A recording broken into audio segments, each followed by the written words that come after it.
I've been working on some music. Like I started practicing with my buddy Shane. That I do that drunk transaction project with, and we've been Yeah. recording, and that's been really great. Um, Tell me about yeah, that project. What do you guys do for that project? Like again, you sent me that earlier tape, which I really liked, but for some reason had a feeling that was like a male collab. no, I mean, we have, we record we record in person, live, generally straight to my tape deck. Mm-hmm. And I have like several hours of, recordings. And then like, um, I kind of, I slice out the juicy stuff.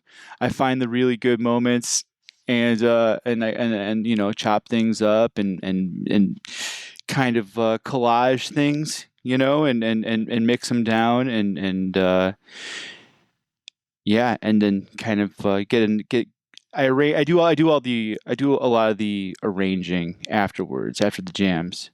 But I mean, like, he's just, he's got all of this random shit in front of him. He's got this like mountain of crap that he's put together, and tons of sounds. And you could just leave him in a room. I could just leave him in a room by himself, and he can bang things around, and like it, like a kid in a shed or whatever. And Yeah. like, and I could take those recordings, and I could probably make something cool out of them. But yeah, no, he's just got a great ear for sound. And His stuff is really good. We were talking about this, yeah, and you recommended. You were like a little while ago. I remember you sent me. We checked quite a bit. But you're like, oh my, Shane's carousel stuff is really good, and I was like, okay, noted. And then he sent me this disc, dude. which is super good. And I need to give it a proper spin because I was putting it on while I was going through. So like when I at the podcast, the first session is like going through, listening to it, and like cleaning it up, chopping down the gaps and the ums and whatever, and then like marking every time there's a reference made to something. Mm. So I'll be like, okay, boom. So you put the image up, yeah, yeah, yeah. I put the process is I hit the M button and then I type a note like, the Rita or whatever. And then at the end, and then so that usually takes like a day or so. And then like I have this list on the side of the screen that like is all the points. And then the next day is like I jump through all the points and just find like Google search all the images and then drop them in there. And so like Yeah. the editing time where I'm working on the thing, I can't really listen to anything. I can't really like put on music and like work because I'm listening to the thing. But Of course. if I'm focused enough, I can do the image search day with music. And Hmm. it's still not totally engaged in the music. So it's kind of like background. So I put this on. I was like, oh, I'll throw this on. This guy sent me this disc, and I'll throw this on while I'm going through images for the CBN episode. And it was just like after like 5 minutes, I was just like, whoa, Dude, it's not this normal. is this is not normal. But I kept like but I was really focusing on the work, and I kept like popping back into like the hearing and being like, there's some shit going on here. This is insane. But I didn't, it was just really striking, but I didn't really get to fully digest it at all. So it's good to know I can go back to it like really soon. I mastered that shit. Nice. Not to be like, I had a little something to do with that, Yeah. because it's like, I had nothing to do with it. I just, made it louder, and like, did some EQ or whatever. But like, dude, like, I mean, mastering it, I was just like, oh boy. Like, I was Yeah. like, this is gonna catch some ears and turn some heads. Like, Yeah. Yeah. Shane's not fucking around, man. Like, I mean, he'll he'll be over, and we'll be hanging out in the backyard, just like, smoking weed and shooting the shit or whatever. And it's like, I'll get up to like go take a shit or something, and then I'll come back outside, and he'll have like headphones on and like a field recorder out, and he'll be shaking something, or like, That's like great. miking something, and like capturing sound of some kind. You know, um, we lived together for a while, and it was just like every day, dude. Like, he'd just be like working on stuff in his room all the time. Like, he is so he's just very dedicated to the craft and like Mm-hmm. loves making things and loves exploring sound fucked up sounds and you know I think he's been in noise for well over a decade, Mm-hmm.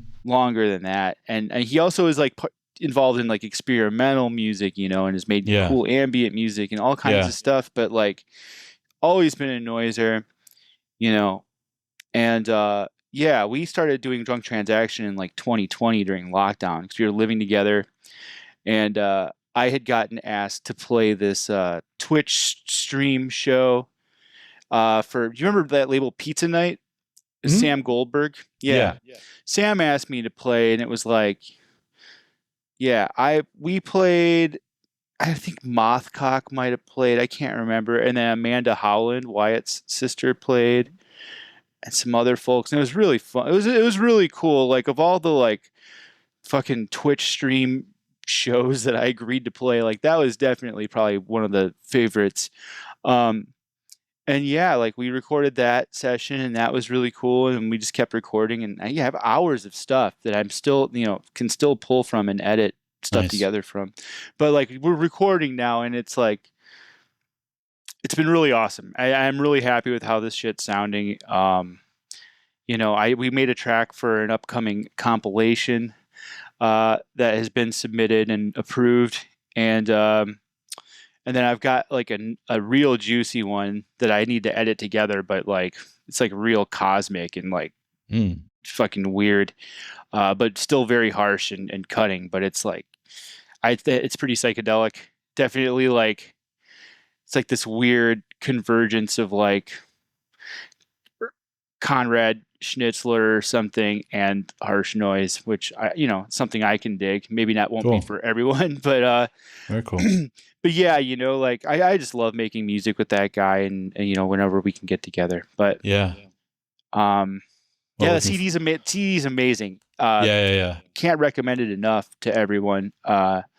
It's nice to see some chatter about it. And I'm glad people care because it's absolutely fucking nuts. Yeah. I have to, like I said, I have to give it some more ear time, but it's exciting. And it's also, is it kind of stuff that takes him a long time to work on and create? Does he like kind of like, is he really meticulous about it? Or are we going to experience now like a flood of carousel material now that he's kind of, because, like sometimes artists will just like get on that tear and be like, this is my year and just release, we saw that with Worth. I feel like we saw that with Worth. Once he got in, once he did the Blinder LP, and then kind of same with Green Tea. It was just like he'd been kind of working for a while, and then he was just like, and then like or is this going to be like the record that we hear for a while and it took him like a year to make? I honestly don't know. I mean, like when I mastered that, I also mastered a carousel cassette that came out around the same time as that CDR. So he had all of that material, and that was like the first output. I'm sure he has more stuff.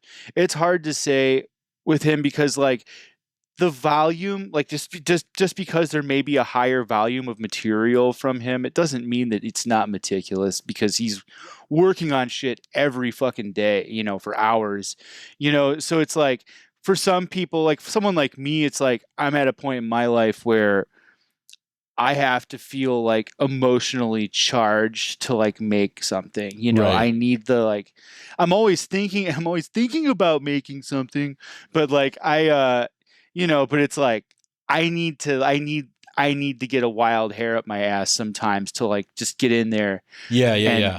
and he's just like it has a practice. So for him, like higher volume, it doesn't reflect on the meticulousness because Right. yeah. I wasn't assuming, or I was trying to assert that there are like, Yeah, come on, Oscar. God.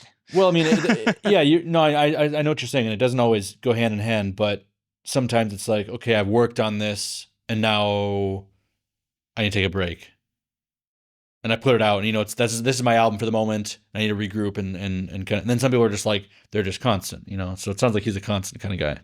Yeah, he is. He's got a constant craving. He's a regular KD Lang. Hmm. You know what I'm saying? Mm-hmm. I hope that reference landed. Katie Lang. Oh man. You'll have to look it up. You're gonna have. I can just see the image popping. You're gonna enter. You're gonna insert the image later. Yeah, Fucking yeah. Katie Lang standing next to a horse. Dude, but dude, I had a Katie. I think I got a Katie Lang for Christmas or something when I was a kid, I hope so, and I was like for my dad or something bro. like That CB that. that CBN interview, dude, amazing. Yeah, yeah. That was fun. That was cool. What a cool guy. Yeah, super cool guy. That's like, like that. It's like that's my kind of dude. Like he just reminds me of like, not to take away from his own like singularity or whatever, but like, he's like the guy. It's like he's like the guy when you were on tour and touring DIY spaces in the late aughts or the early tens or whatever. That was the guy running the DIY space that was Yeah, doing cool shit and like you know what I mean? Like he's the guy, and there's like I feel like there's always like kind of like if the city is lucky, there's always one of those guys in every city that's like cool dude, heart of gold, making shit happen for the right reasons and